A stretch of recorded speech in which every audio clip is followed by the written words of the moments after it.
an 18-year-old boy with a dream to become a master gardener, inspired by his late grandfather, a decorated war hero and skilled gardener. DG's grandfather, who received a Purple Heart for bravery, never got to fulfill his vision of becoming a renowned melon grower.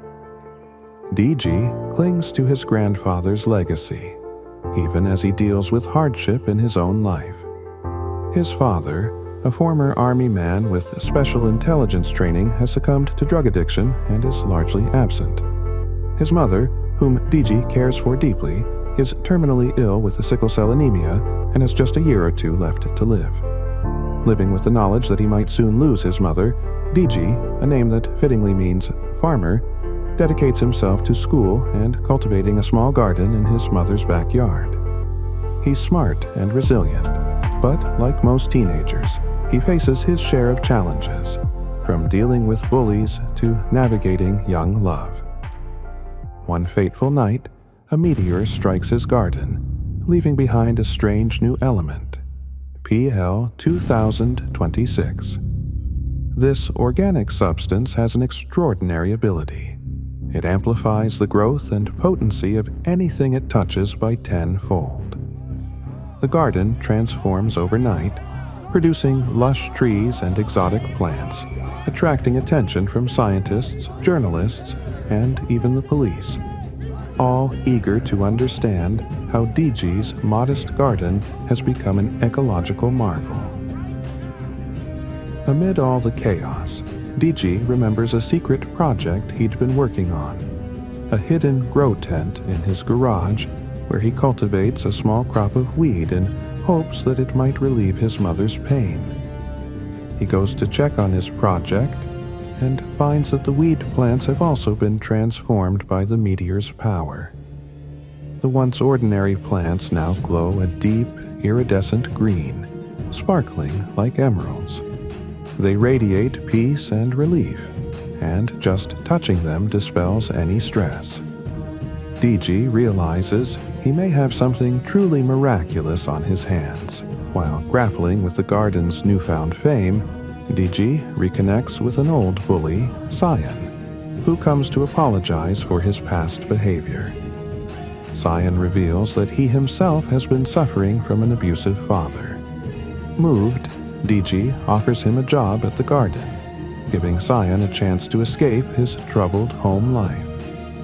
The two form a surprising friendship, though unknown to DG, this act of kindness will come back to haunt him. Life seems to be looking up until his mother's health takes a sudden turn for the worse.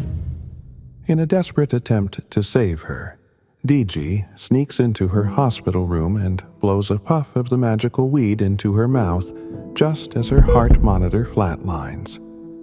He prays fervently, promising that he'll dedicate himself to doing good if his mother is given a second chance. Miraculously, her breathing machine restarts, and she regains consciousness. She teases him, jokingly asking for more of that good stuff. DG is overjoyed, but his relief is short-lived. He soon receives a menacing phone call from a man claiming to be Cyan's father, demanding $10 million and the entire stash of magical weed.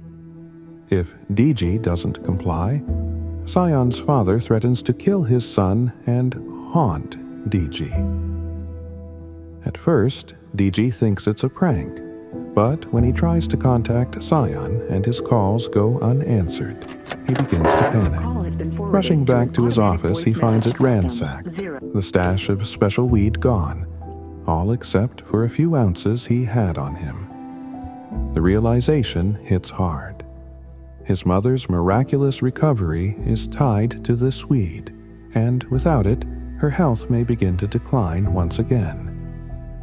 As DG leaves his office, he notices a suspicious car trailing him. Pulling off a few daring maneuvers, he manages to lose the tail, but now he understands the gravity of his situation.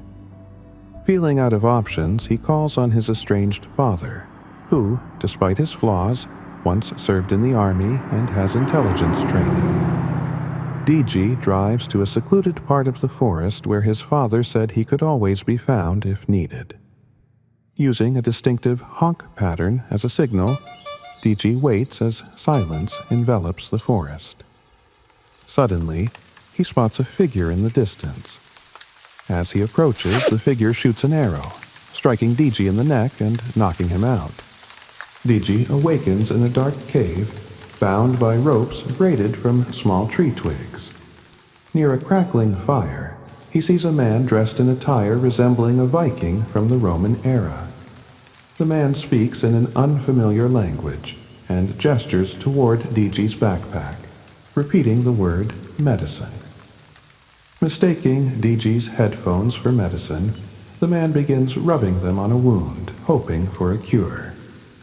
DG, in exasperation, points to a bag in his backpack, trying to explain that the plant is the true medicine. Finally, understanding, the man takes the bag and touches the special weed inside. In an instant, he is flooded with memories of his family, his career, and the love he once held in his heart. The weed restores his clarity and heals the emotional wounds life has inflicted upon him, transforming him into a caring father once again. To DG's amazement, the man reveals himself as his own father, his true self awakened by the magical plant.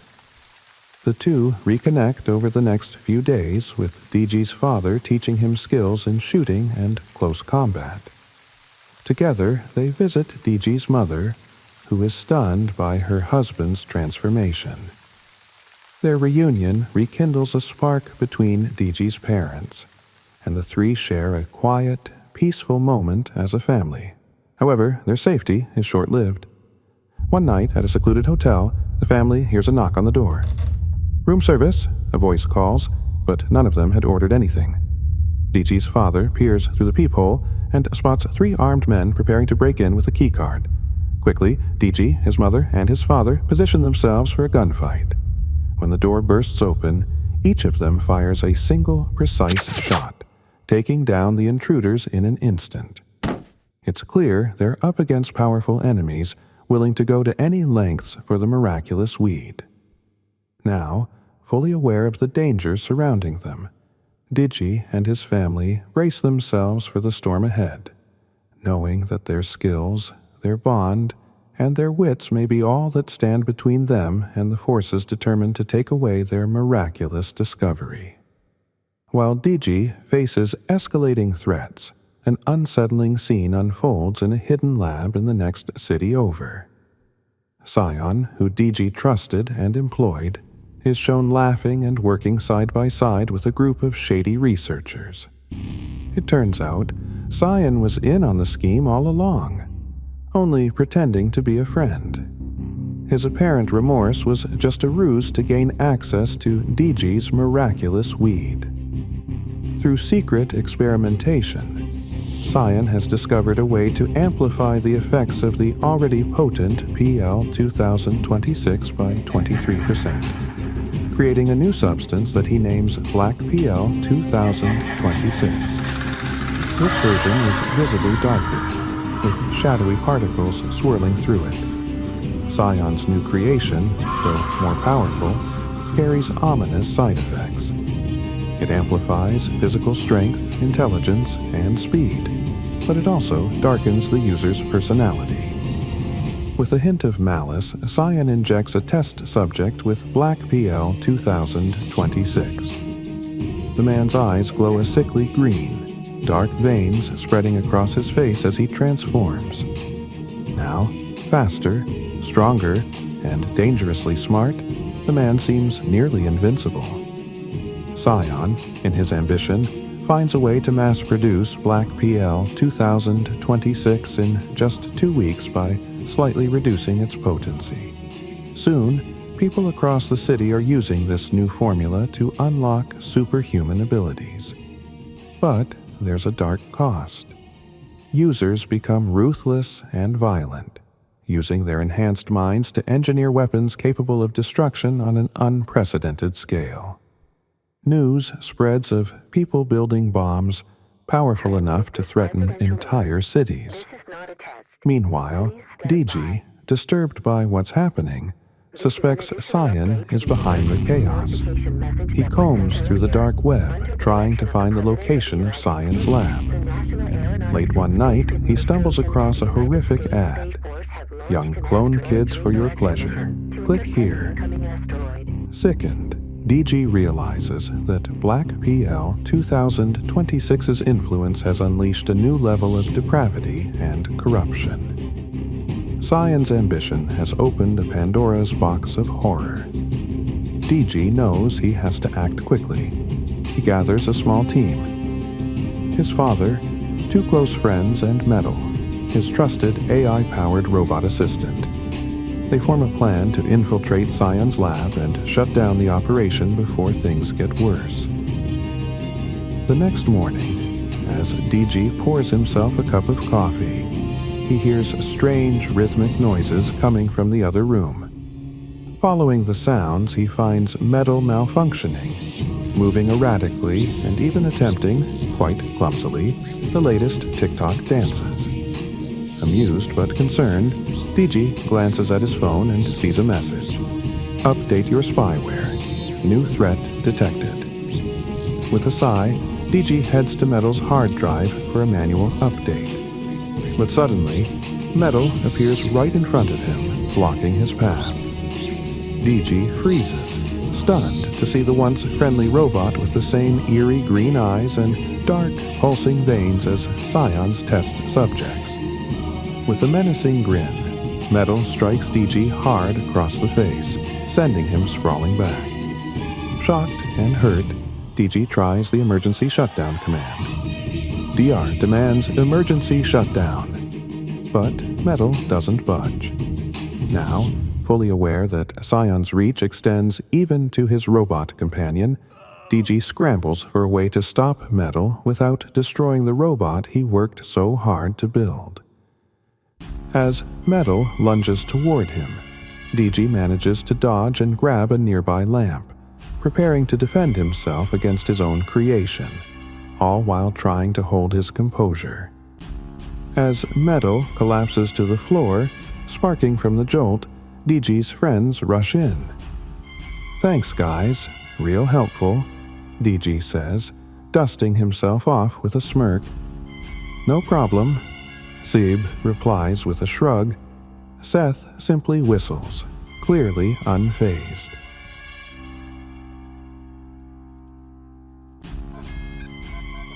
Saib, a tech genius in the group, swiftly connects his laptop to Metal's mainframe, hacking into its systems and reversing the frequencies of the transmitter that hacked Metal.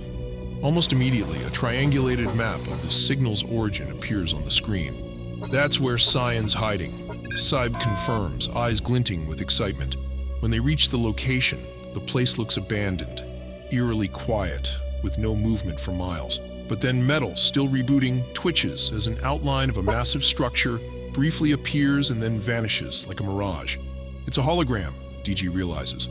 Saib grins, pulling out a program from his arsenal. Luckily, I can disrupt illusions. Give me a sec. After a few quick tweaks, the smokescreen drops, revealing Cyan's real base. A colossal fortress-like building. Whoa, this place is a tech labyrinth, Seth marvels. They leave Metal behind to recharge, as Saib assures he'll be back to full power in 20 minutes. As they step onto the grass towards the building, a gentle yapping sound fills the air. Small, adorable robotic puppies run up to greet them, wagging tiny metallic tails. Seth can't help but coo. Oh my God, I want one. Don't trust them, DG warns. But as they step onto the lawn, the cuteness vanishes. A chilling robotic voice echoes, "Security mode activated." In an instant, the puppies transform into vicious hulking guard dogs with steel jaws. The gates morph into towering brick walls. The grass erupts into pools of lava, and a swarm of drones descends from the sky, closing in fast. "What have we done?" one of them yells, eyes wide. "No, what have they done?" DG responds coolly, aiming. He takes down 15 drones with 4 quick shots, showing off as his father expertly downs 3 more in a single shot. but Saib's thinking ahead, tapping into his smartwatch to hack the drone controls. Got him! If you'd waited, we'd have 50 drones instead of 20, but I'll make it work. He sends the remaining drones ahead to scan and clears the door's security with a quick override. Inside, they find themselves in a grand chamber, lined with shimmering silver walls and vast enough to be an auditorium. A beautiful woman in an elegant gown steps onto a stage, beginning to sing a hauntingly beautiful tune. Her voice is hypnotic, pulling each of them into a trance. One by one, they start to drift under her spell, eyes glazed, mouths slightly open. DG feels the pull, but remembers the special ounce of weed still in his pocket. Struggling against the spell, he inches his hand into his pocket and inhales just a bit of the magical herb. Instantly, his mind clears and he rushes to share the cure, snapping his friends back to reality. As soon as they're free, the singer escapes through a hidden trapdoor. Suddenly, the entire room goes pitch black, with only their skeletons visible as the glowing outline in the dark. Seth, energized by the eerie sight, shouts, "Now, that's what I'm talking about." DG shakes his head. "Are you on our side, or are you an op, bro?" Gang, man," Seth laughs, just as a dozen combat robots appear, blending with the darkness, their footsteps barely audible. Saib frantically types on his smartwatch, trying to swap the robots' recognition systems to mistake each other for the intruders. Meanwhile, DG, his father, and Seth spring into action, taking down as many robots as they can, even as they adapt and counter their every move. The fight is brutal, with DG dodging strikes and delivering powerful counterattacks while his father covers him, aiming with precision. Saib finally finds the right code and hits execute, causing the robots to identify each other as the enemy. The robots begin attacking one another, buying the team enough time to regroup. "Nice work, Saib," DG calls out, breathing heavily. But as they move further into the fortress, they know that the toughest battle with Cyan and the final test of Black PL 2026 awaits them. In the eerie silence following their victory over the robots, DG and his friends approach the next room, only to freeze as a voice echoes through their minds, chilling and omnipresent. "You don't know what you're doing," Sion's voice sneers. "Are you prepared to meet your demise?" Seth steps forward defiantly, shouting into the air, "Why are you hiding? Fight us like a real man." Out of nowhere, a flickering hologram of Sion materializes directly in front of Seth, stepping through his body as though he were a ghost. In an instant, Seth's body shatters, particles dispersing into the air. DG screams, "Seth, no!" and fires wildly at the afterimage, but Sion's figure vanishes. The team is stunned, grief-stricken over the sudden loss of their friend. Saib examines the faint, glowing particles left in Seth's wake, recognizing a strange residue, a fusion of the MAO gene, which he remembers from experimental research done by some friends in high school. If he could create a controlled lab, he might be able to replicate and enhance the gene, perhaps even refining Black PL 2026 into something they could use to fight back. "Give me an hour and I could turn this gene into something stronger," Saib mutters. But time is slipping away. He swiftly sets up a makeshift sterile lab, working with precision and urgency. Meanwhile, DG calls out into the silence, "Sion, show yourself!" At a remote, shadowed location, Sion injects yet another dose of Black PL 2026, feeling its volatile power course through him. Although the effects deplete rapidly, he's running low on the precious herb and pushes the dosage higher than ever before. Suddenly, a wave of immense power floods his senses, awakening a new level of control. "Yes, power!" Sion exclaims, and with newfound strength he transports himself back to DG's location. Appearing before them with a smirk, Sion taunts, "Did you miss me?" "No," DG replies coldly. "What happened to you, Sion? You used to be, different." Sion's smirk vanishes, replaced by a scowl. "No, DG, what happened to you?" He lunges forward, a surge of dark energy crackling in his hand. In a flash, he seizes DG and hurls him to the ground with a force that reverberates through the room, leaving DG winded and momentarily stunned. This time, DG realizes, he's up against a version of Scion more powerful and ruthless than he'd ever imagined. As Scion stands triumphant, Cybe whispers, "You should have killed me a long time ago, Scion." With a sly grin, he tosses a vial to DG, the real formula. DG catches it and drinks. Energy surges through him, radiating a divine glow.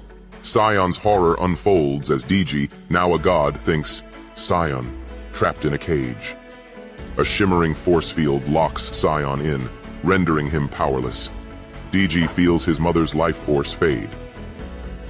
Mother, well and whole, he thinks. Miles away, she breathes deeply, revitalized. Then thoughts of Seth arise. Seth, alive and well. In an instant, Seth stands confused, but alive. As Scion thrashes, DG asserts, Scion, powerless! Dark energy vanishes. DG contemplates a world without the meteorite, thinking, it never struck Earth. Reality shifts, and with the glow fading, DG sees family, friends, and a subdued Scion in a peaceful world.